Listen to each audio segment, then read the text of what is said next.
I'm Richard Clarke. I record these talks every day as a way to deepen my inquiry. Listen each day and deepen your own practice. Welcome.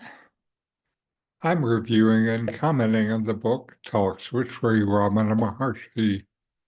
Today is from Talk 624, Part 2.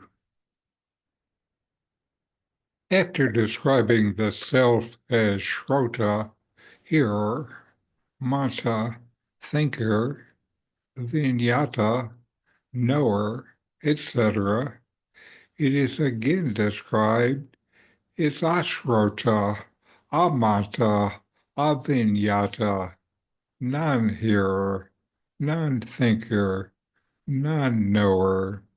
Is it so? Maharshi, just so. The common man is aware of himself only when modifications arise in the intellect, vijnana maya kosa. These modifications are transient. They arise and set. Hence the vijnana maya kosa, the intellect, is called a kosa or sheath. When pure awareness is left over, it is itself the chit, self, or the supreme. To be in one's natural state on the subsidence of thought is bliss.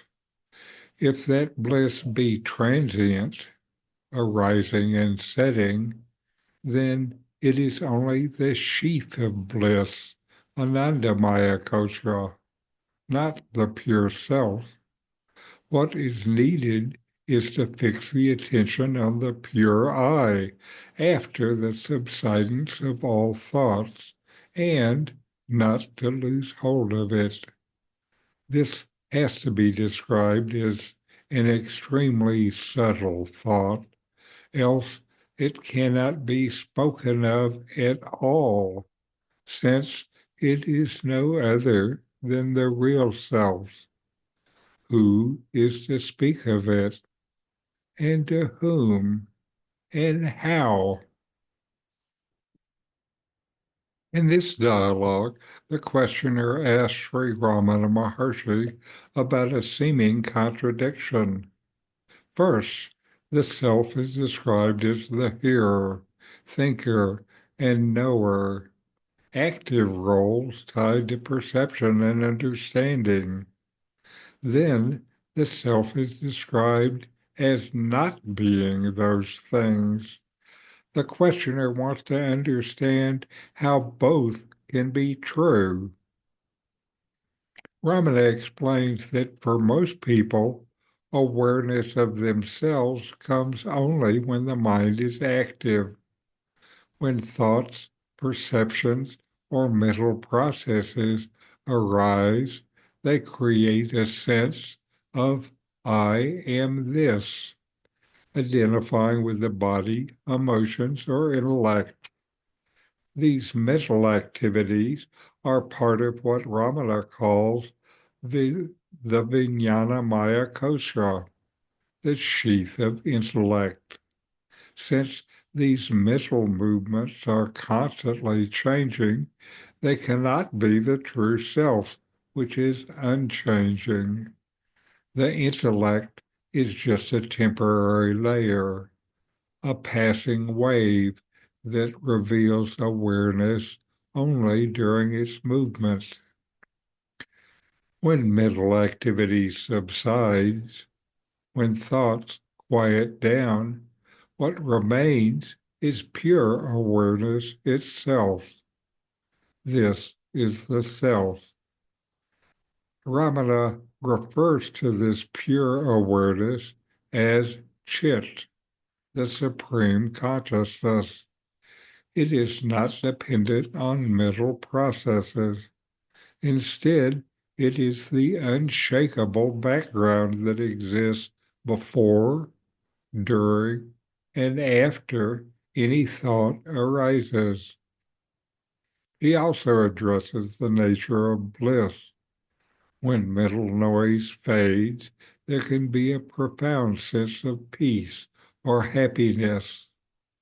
However, if this bliss comes and goes like a passing mood, it belongs to what Ramana calls the Anandamaya kosha, the sheath of bliss. This is still not the pure self. The true self is not something that fluctuates. It is the steady presence beneath all experiences. Ramana's key instruction here is to focus on this unchanging awareness, the pure I, after thoughts have quieted. He describes this state as an extremely subtle thought, not because it's like an ordinary thought, but because language itself struggles to express something so fundamental and direct.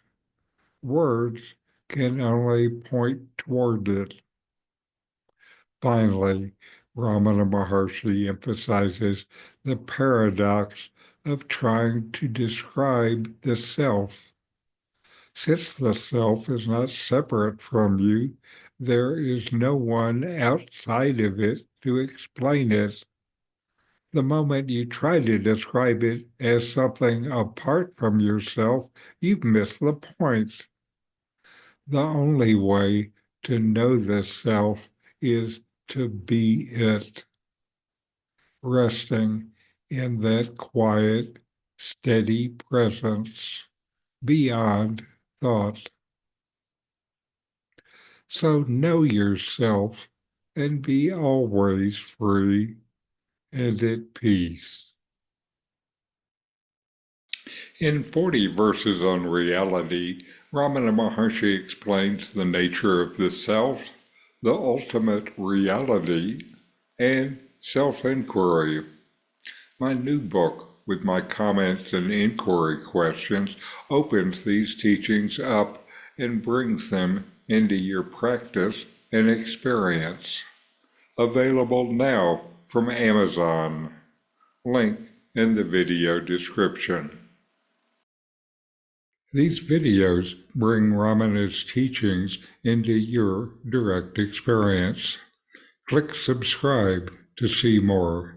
Click thumbs up to like, and send questions and start a dialogue with a comment.